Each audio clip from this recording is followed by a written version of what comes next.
Welcome back. Tonight, our last Sarasota School Board debate. For the last week, we have had all the candidates running in the 3 school board races to talk about the issues. It has been informative. It's sometimes been testy, but that is okay.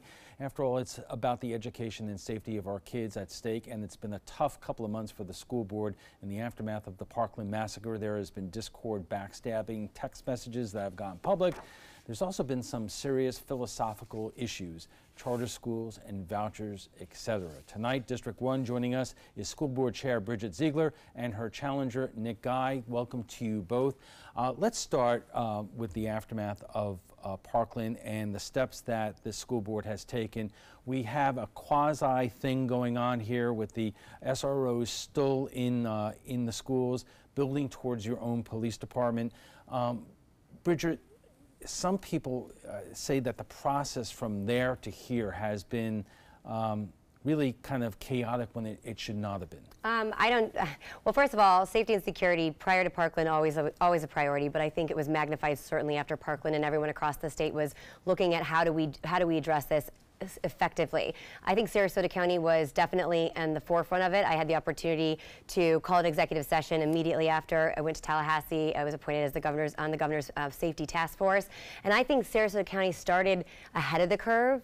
I was incredibly disappointed as things started to deteriorate with relationships, miscommunication, which is why as we moved forward, I think when hindsight being 2020, I think that, as I told the superintendent at those times, we needed to have all the options on the table so we could come together as a board and vet those issues earlier on and make educated decisions. I was disappointed that that hadn't happened, and I fear that that was also why there was a push to go into an internal police department, which I have been very vocal about not supporting. Nick, what do you think of the internal police department and the agreement with the sheriff's office at this point, which is that the school board is paying a bigger share of the cost than it used to?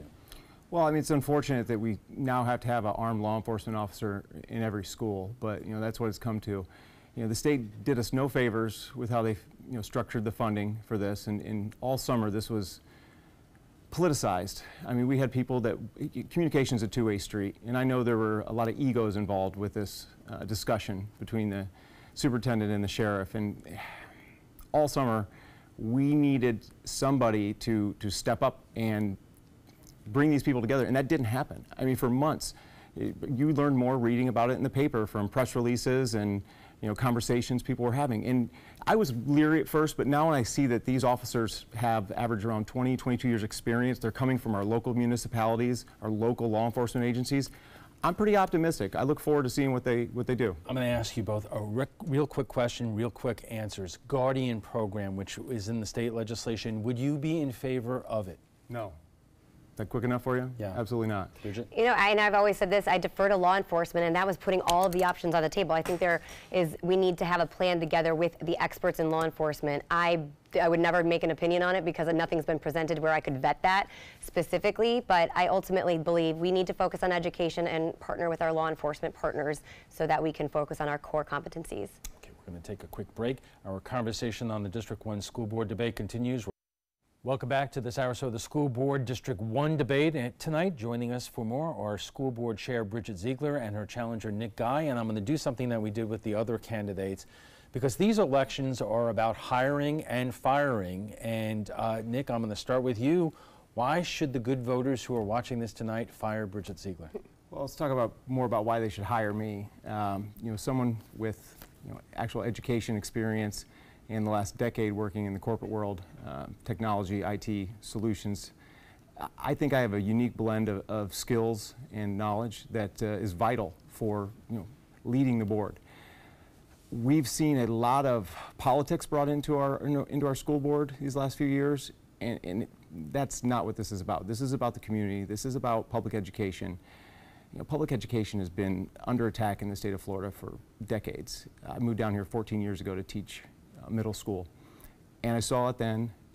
I left after a couple years, and I always said I would get back into, or I'd be involved with my children's education. I just didn't realize it would be running for school board involved when my oldest daughter started kindergarten. But I want the public to know, I want the voters to know that when elected, that they will have an absolute champion advocate for public schools in our community, because That's what a board member should be doing first and foremost. If I'm ever given the opportunity to go to Tallahassee and talk to any legislators, I'll be advocating for our communities, for our schools only.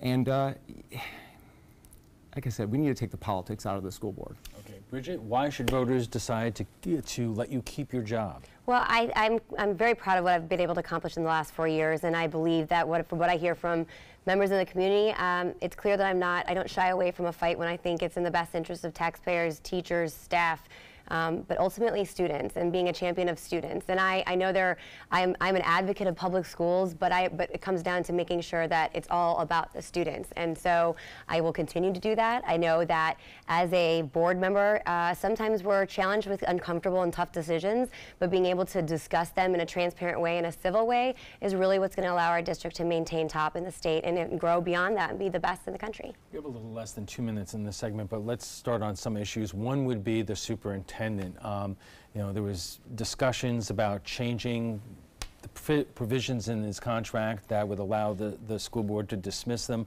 Obviously, there's been a lot of communication issues between him and the school board and him and the sheriff. How did we get to this point, Bridget?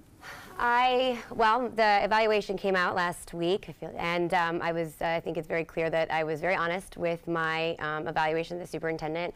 I had reservations, and when he came on board, I've been pretty clear that he ultimately wasn't necessarily the first pick, but given that the majority of the board had spoken, and I wanted to put my best foot forward and ultimately do whatever I could do to make that individual successful, because if they're successful, that has a direct implication on our students.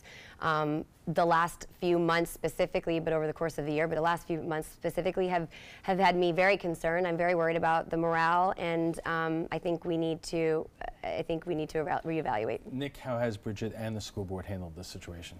Yeah, I went back and watched a lot of old school board meetings, and I mean, sitting through them is pretty rough sometimes when there's a lot of arguing going on. And you know, she voted for the superintendent a few years ago. It was a 4-to-1 vote, and then they unanimously decided in the name of continuity to all vote in favor of him. I don't. I've looked at the other two candidates. I don't know if I would have voted for Dr. Bowden. And I see what's going on, the evolution of this kind of argument. This is from the playbook of trying to create chaos and harm public schools. I mean, this is happening all over our country. There's an orchestrated and organized effort to try and make public schools seem just like they're hopeless and they're we got to do something else, and that's not right. We have to take a quick break, and we will pick up on it in a moment. But we are just getting warmed up. Our conversation on the District 1 school board debate. We'll continue right after this break. Welcome back to Sarasota School Board District 1 debate. Tonight, District 1, joining us is School Board Chair Bridget Ziegler and her challenger Nick Guy. Bridget, let me give you a chance to respond to what Nick was saying before the break. Well, I think it's important from a division standpoint. I think there's a lot of times there's this discussion about philosophical differences, and there are, no doubt, which is typical of any board. You want diverse opinions, but what I believe oftentimes divides things is the notion of being uncomfortable about bringing forward topics where we need to debate and pushing our district forward versus discussing things that really are decided upon at the state level versus what's going to impact Sarasota County as school board members.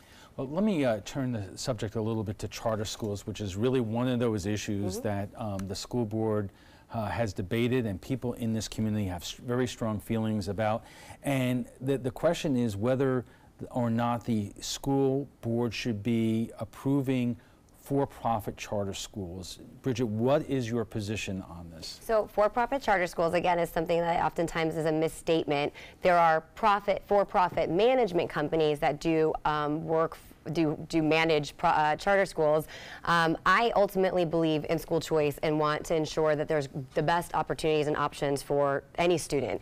There's a diverse fit for students, and we want to have those options. As a school board member, I want to make sure that we're working every single day to make our schools that best choice. But at the end of the day, it really comes down to making sure there's customized options for students for them to thrive.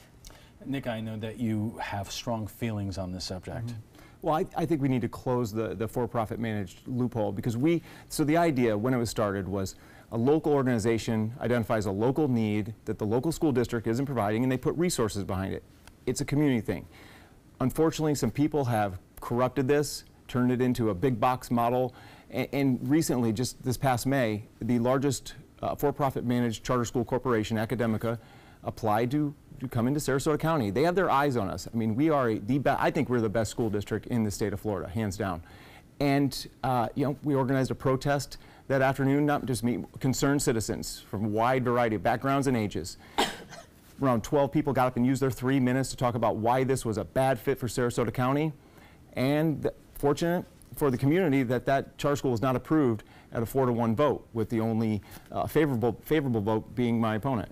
Bridget, why did you vote in that case? We have a process in place, the CRC, which is not to be confused with the Constitution Revision Commission, but it's the Charter Review Committee in Sarasota County. They work very hard and have a very diligent process, and they bring forward recommendations.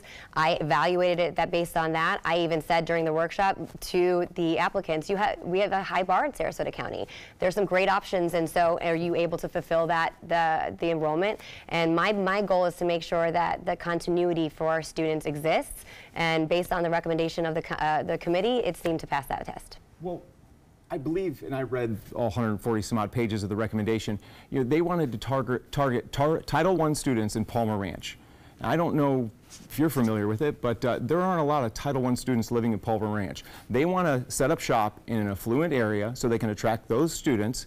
It was completely backwards in what they were trying to do. They wanted to get in here, they want to expand. And we're not busting at the seams with the student population that's requiring us to add more schools or build more schools. We need to take care of the choices that we do have. I mean, I believe that, you know, we should have choices. I do, but we need to take care of those choices. Let me broaden this subject a little bit in terms of the issue of whether taxpayer money, you know, that earmarked for the school district should wind up at charter schools that are run by for-profit companies. Bridget, that's something that a lot of people talk about and a lot of people have a problem with. Okay, so again, I focus on if the families are making a decision for whatever reason to go to these schools, I believe in empowering families. When we talk about, and when they add in the for-profit component, I think that ultimately funding needs to follow the students, and those families are making that decision. What I would like us to understand is, why are you going there? What are they offering that isn't being offered, that they don't believe is being offered in some of our district managed schools? And then at the end of the day, if they're providing high quality outcomes, that's what education's there for. Yep. Well, I mean, this school that applied was not providing anything unique that the school district here currently, you know, wasn't providing. They have a history of this. They get into a school district and they expand. That's their goal. And there is a long history of problems with them. And I was there. You cited I want to give parents choice. We have a process. Yes, they didn't do well in the process. It was very clear what they were trying to do. And as I said earlier, we need to take care of the choices. My wife and I just used the choice program. The very last day we got the elementary school that we wanted for our daughter who's about to start kindergarten. You know, we've got wonderful choices here. We need to take care of them. We need to identify. There's always room for improvement. But we need to find the missing piece to reach those underperforming students to bring them up. Because if we just keep adding more and more schools, or allow the largest management company in the state of Florida into our district, the toothpaste is going to come flying out of the tube. I think you wanted to respond to that, and then let me get into I was just going to say, it's interesting as I reflect on the 4 years on the board. When I first came on to the board in 2014, we had 11 applicants for charter schools, and now we maybe have 1. So I think there is definitely a balancing component where people are recognizing that the demand isn't there, and I think that's a testament that Sarasota County is continuing to offer the better choices for district managed schools. Let's do something just a little bit different tonight, and that is, let me allow both of you to ask each other a question. Bridget, if there was one question that you have wanted to ask Nick over the course of this campaign, what would that be? I find that a lot of the discussion, what I've heard from on the campaign trail, is oftentimes focused on legislative issues at the state level, which we do partner in as a local school board member with legislators, but I'd like to see more and hear more about local policy issues that he would be focused on. Well, in response to that, I would like to see a history of you going to Tallahassee to promote Sarasota County, its schools, and its community, and not handing out cutesy awards to these legislators that are passing out, or that are passing this awful legislation that's further depleting the vital funds that schools need to operate, to provide the highest quality free education to every child, regardless of zip code. That's what I would like to see. I mean, this came up in a board meeting last year where all of a sudden, I think it was Jane Goodwin was the legislative liaison, and they found out Bridget was up in Tallahassee, you know, and not advocating for Sarasota County or the schools or its community. Accurate, Let me give you a chance to respond to that, then I have a question for Nick. So I go to Tallahassee maybe once a year because my time is spent locally here at the district. I do work on creating better, stronger relationships to advocate for Sarasota County students. When I'm up there, I think we need to have strong relationships, especially as legislation goes forward, to see what the impact is, have people from the front lines discuss with them and build upon that. I'm pleased with some of the legislation that have been able to promote and pass forward. Some of them was around testing. I know that was a huge issue and oftentimes gets overlooked, and I'm really proud of some of the legislation that I was able to help pass. Nick, what is the one question you would like to ask Bridget, not only about her time on the school board, but also her time as chair? Wow, that's a good one. Where do I start? Well, I mean, recently there's been a lot of noise around school safety, and it just seems like you received all this praise for organizing this meeting that conveniently was scheduled while some other board members were going to be out of town. But for months, there was nothing, not a word, not a peep. Why were you so quiet between April and the end of May, when all of this fighting and all of this back and forth in the newspaper and the news? Why were you so quiet for those 2 months when you as the chair should have been leading the district towards a solution? I think you really let down not only my family, but families throughout this community. Let's give Bridget a well, so if you go back and actually closely watched, I was anything but quiet, and I typically am not, and had been pushing the superintendent. The superintendent is our CEO who's leading the district, and I was very vocal about my disappointment of lack of preparedness. It seemed that oftentimes he was there was focus on defending whatever was going on with the antics between relationships versus bringing forward prepared options. We have less than a minute here, but let me get this question in there. I mean, why could something not have been done to repair the relationship between the superintendent and sheriff, which are the two guys really on the front lines of school safety? Yeah, I can't speak for either of them, but it did seem that there was a common theme about communication. And so why I chose when I was very concerned that when the internal police department was brought up on March 22nd, then April 3rd, I thought we are way over our head. But as things progressed, it felt like that we weren't clear on what was going on. We didn't have a clear path. That's why I called the June 12th meeting. And to be fair, I gave a large flexibility of time frame when my other fellow school board members were attending a conference the following day in Tampa. So. Okay. We have to take a quick break, and we'll be back for final thoughts in a moment. Stay with us. And our guests join us right now for final thoughts. We'll give you both a minute to state your case to voters. And Bridget, why don't we start with you? Well, first and foremost, thank you for the opportunity. It's been an honor to serve this community. I think Sarasota County absolutely has the best schools in the state, and I want to continue to move us forward. I know safety and security has always been a top priority of mine. When you talk to a family who lost their daughter in Parkland, it takes a very different tone, and I've had that opportunity to see that. So I will continue to champion our student-first policies and making sure our government is transparent and accountable to the decision we're making, so making sure that people recognize we're doing what we're supposed to do and representing in the best interest of our students. Nick? I got into this, what I believe is all the right reasons. I spent a lot of sleepless nights walking the floor of All Children's Hospital while my youngest daughter was battling cancer, and I kept asking myself, am I doing everything I can to protect her future, fight for her future, her education, her sisters, who's about to start kindergarten? And it started here because I've been able to read between the lines of what's been going on with the legislation and the policies that are further harming public schools.